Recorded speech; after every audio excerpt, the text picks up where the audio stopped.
કામ છે. બોલો, શું કામ છે? પહેલા પૂરો બેસ તો કરો. હો બેટા, તમે પણ બેસો. હું તને 2 દિવસથી કહું છું કે મારી દીકરીને ફોન લગાવી છે, પણ તું ફોન જ નથી લગાવી દેતો.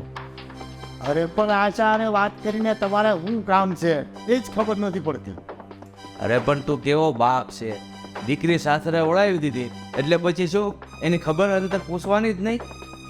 અરે દીકરીને સાસરે વળાવ્યા પછી આપણે એની શું ચિંતા કરવાની હોય એ એનો સંભાળી લેશે. અરે તું તો કેવો બાપ છે, તારી દીકરીની જરાય ચિંતા નથી થતી અને એની ખબર અંતર પૂછવાનું જરાય તને મન નથી થતું. અરે ઓ બેટા, આ ન સમજે તો કાંઈ નહીં, પણ તમે તો ક્યારેક એના ખબર અંતર પૂછતા હો?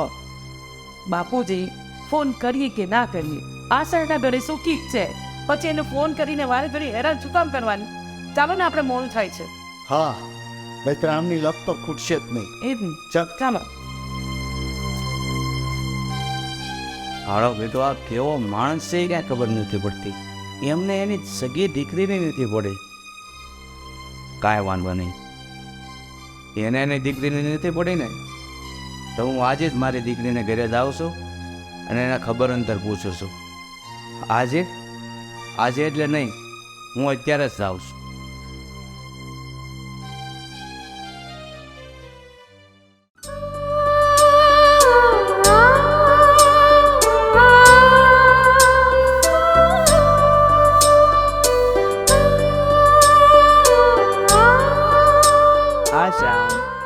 શ્રી દાદા, તમે?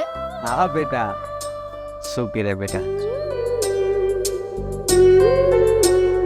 બેટા, તારી સાથે વાત નહોતી થતી ને એટલે મારાથી રહેવાનું નહીં. મને એમ થયું કે સાદ આશાને મળતો આવું. દાદા, તમે આવ્યા ને એ મને ખરેખર બહુ જ ગમ્યું. આવો, આપણે બેસીને વાતો કરીએ. હા. બેસ. એને ભગવાન, હું તારા બાપને અઠવાડિયાથી કહું છું કે મારે મારી દીકરી સાથે વાત કરવી છે તો મને ફોન લગાવી દે, પણ ફોન જ નથી લગાવી દેતો. દાદા, મારા મમ્મી પપ્પાને ક્યાં મારી પડી જ છે. હું પરણીને આવીને એને 2 મહિના થઈ ગયા, પણ હજી સુધી મને એક બી વખત ફોન નથી કર્યો એમને. ઓ ભાભી, અહીંયા બેઠા બેઠા ગપાટા નથી મારવાના. ચલો ઊભા થાવ અને નાસ્તો બનાવી દો મને. મને કોલેજ જવાનું મોડું થાય છે. તમે આજે એક દિવસ જાતે ચા નાસ્તો બનાવેલો ને, બહુ દિવસ પછી મારા દાદાને મળી છું તો ઘડીક એમની જોડે બેસવું છે. દાદા છે ને બધાને હોય, એમાં કઈ નવાઈ નથી કરી. ચાલો ઊભા થાવ અને નાસ્તો બનાવી આપો.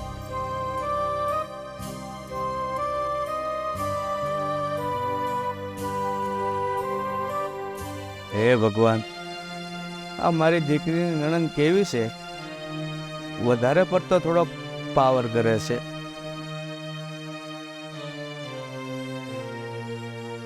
અરે દાદા, તમે? જય શ્રી કૃષ્ણ. જય શ્રી કૃષ્ણ બેટા, સુખી રહો. કેમ છો? મજામાં છો ને? બસ એકદમ મજામાં છો. પણ તમારે કામકાજ કેવું ચાલે છે? બસ ચાલ્યા કરે છે. દાદા, તમે મળ્યા હશે ને? હા બેટા, એ મારી સાથે જ બેઠી હતી, પણ હમણાં કંઈક ઘરમાં કામ હશે ને એટલે તમારા બેન એને બોલાવવા આવ્યા હતા અને ગયા છે. અરે દાદા, એમ થોડી ચાલે. હવે તમે એને અહીંયા મળવા આવ્યા છો અને એ ઘરનું કામ કરે. એક કામ કરો, તમે અહીં બેસો, હું એમને મોકલું છું.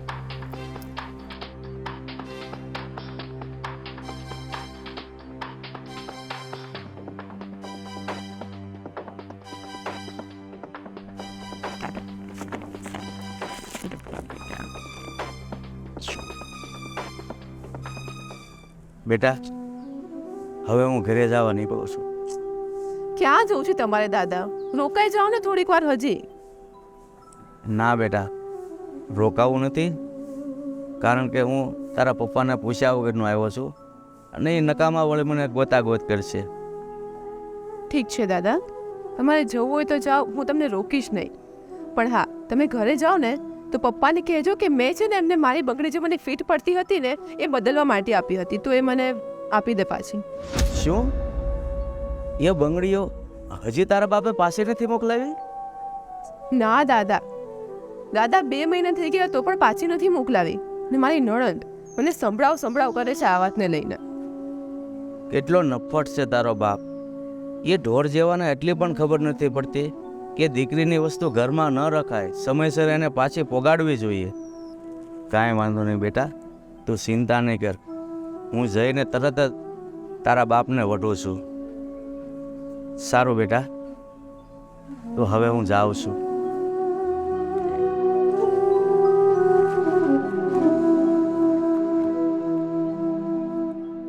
સારું, આવજે બેટા, અને તારું ધ્યાન રાખજે. હા બેટા, તું જરાય મનમાં દુઃખ નહીં લગાડતી.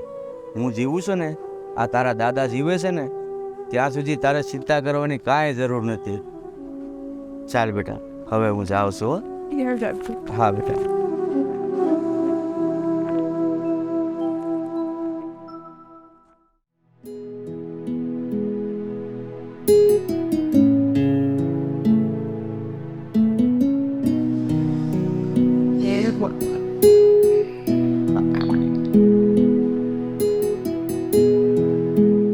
આ તમારા ડોહા ક્યાં જતા રહ્યા? દેખાતા નથી. કોણ જાણે ક્યાં ગયા હોય. પૂછીને થોડા કોઈ દિવસ જાય, પાછા ફોન એ વાત કરી ને તારે ફોન કરી પૂછી દઈએ. એ જ તો. લો, આવી ગયા બાપુજી.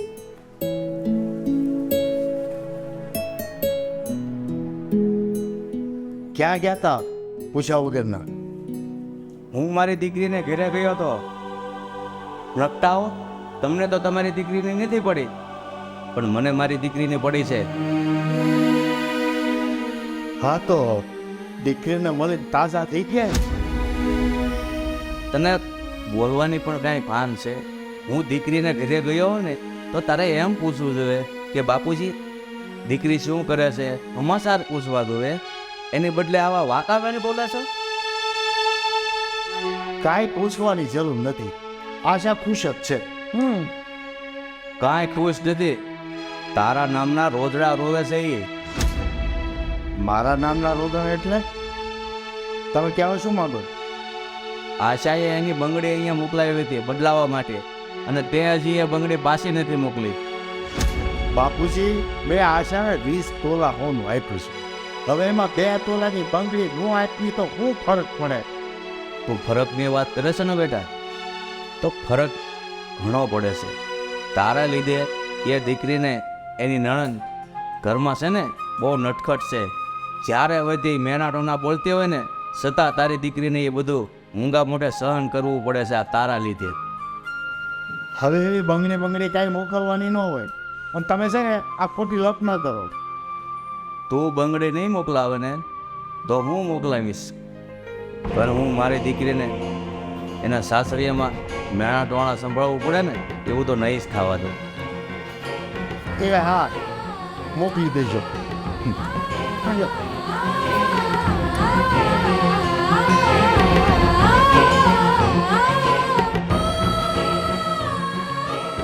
કેવો આ નફટ બાપ છે, છોકરીનું ખાઈ જાય. અરે માણસો તો જેને દીકરી ન હોય ને એ દીકરી માટે વલખા માગતું હોય, અને આ મારો બેટો દીકરી છે તો એને મળવા તો નથી જતો, પણ હું ખબર અંતર પૂછીને આવ્યો તો મને પૂછતોય નથી કે મારી દીકરી શું કરે છે. અરે જો ભગવાને દીકરી આપી હોય ને તો દીકરીના બધા અરમાન પૂરા કરવા જોઈએ. હા, એવું નથી, આપણે સગવડતા પ્રમાણે તો કરવું જ પડે. અને આ મારા બેટા પાસે તો કેટલું છે પણ દીકરી સામે જોતો જ નથી.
મારા પત્નીના ગયા પછી એના ઘરેના જે કાંઈ હતા ને મંગળસૂત્ર નાના મોટા બીજા પણ હતા મેં આમાં જ મૂક્યું હતું પણ ત્યાંય દેખાતા નથી.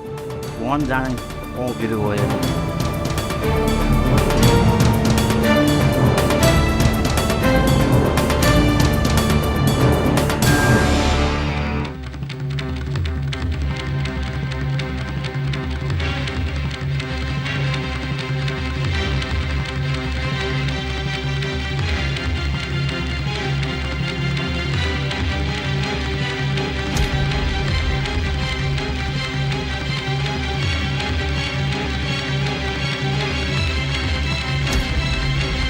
આ શું કરો છો તમે આમ? અરે કાંઈ નથી કરતો બેટા. આ તમારા સાસુના ઘરેણામાં મૂક્યા હતા ને એ ગોતતો હતો પણ આમાં તો ક્યાંય નથી મળતા. ઉભા હું તમારા દીકરાને બોલાવું. એ કહું છું સાંભળો છો? જરા આમ આવો તો. શું છે એમને? શું કરો છો બાપુજી? બેટા હું કબાટમાં તારા બાના ઘરેણા ગોતું છું પણ મળતા જ નથી. અરે એ ઘરેણા તો મેં 10 વર્ષ પહેલા વેચી નાખ્યા છે. હું ખાલી ખોટા ઠાકા ઘોડા કર્યા કરો. મેં તમને કેટલી વાર કીધું છે હવે ધ્યાનથી સાંભળી લો. પૂછ્યા વગર ક્યાંય ઘરમાં ખાતા ખોળા કરતા નહીં. ખાખા થોડા વાળી એક તો તે તારી બાનું મંગળસૂત્ર વેચી નાખ્યું બીજા બધા ઘરેણા વેચી રાખ્યા તો એના રૂપિયા આવ્યા છે ને ક્યાં છે એ રૂપિયા લાવવાના જોઈએ છે. મારે મારી દીકરીને બંગડીઓ લઈ દેવી છે માટે મહેરબાની કરીને મને એ રૂપિયા આપતો. નથી લઈ દેવાની આશાને બંગડીઓ. મેં તમને ના પાડી ને હા આશાને 20 તોલા સોનું આપ્યું છે તે ઓછું છે તે બંગડી બંગડી કર્યા કરો છો ક્યાં ના? હવે પણ તમે લોકો સમજતા કેમ નથી? આશાને એના સાસરિયામાં એની નણંદ મેણા બહુ મારે છે ને એટલા માટે હું કહું છું. અરે કોઈ એને મેળા મારતો નથી. આ ખોટી છે. અરે તમે કેવા મા બાપ છો? તમને તમારી દીકરી ઉપર વિશ્વાસ નથી? તમારી દીકરી શું ખોટું બોલે છે? તારી છોકરી એના સાસરિયામાં દુભાય છે તોય તમને લોકોને જરાય એની ચિંતા નથી થતી? એ ના નથી થતું. હવે કઈ કેવું છે તમારે? હવે મારે આશાને બંગડી નથી આપવાની થતી એટલે નથી જ આપવાની થતી. ભલે એની નણંદ અને મારી નાખે. બાપુજી એ અમારી દીકરી છે તો અમને ખબર નહીં પડતી હોય કે અમારે શું કરવું જોઈએ અને શું ના કરવું જોઈએ? બસ આખો દિવસ એક જ રટાણ કર્યા કરો છો. આશા આશા આશા. હે ભગવાન શું કહું તને? ભગવાને તમને લોકોને લક્ષ્મી જેવી દીકરી આપી છે તો સાસા મા બાપ બનતા તો શીખો. જે માણસને દીકરી નથી હોતી ને એમ બિચારા દીકરી દીકરી કરીને વરખા મારે છે અને ભગવાને તમે લક્ષ્મી જેવી દીકરી આપી છે તો પણ તમને દીકરીની જરા પણ કદર નથી. તમે લોકો કઈ જાતના માણસ છો ને એ જ મને ખબર નથી પડતી. અમને પૂછ્યા વગર તમારે આશાના ઘરે ક્યારેય જવાનું નથી અને અમને ખબર પડે છે કે અમારે આશાના ઘરે ક્યારે જવું ને ક્યારે ના જવું. મને તો એવું લાગે છે ને હવે જો તમે લોકો આમ નામ જ કરતા રહેશો ને તો લાગે છે મને કે છેલ્લે છેલ્લે તમે એના ઘરે એના નામનું નાવા જ જાશો. તે પહેલા તમે સમજો એવા નથી લાગતા મને. ચાલો ને હવે મોકો બધી માથાકૂટ. આમ આ કઈ સમજવાના છે નહીં. હાલો હવે. હા તો કઈ લાગતો નથી.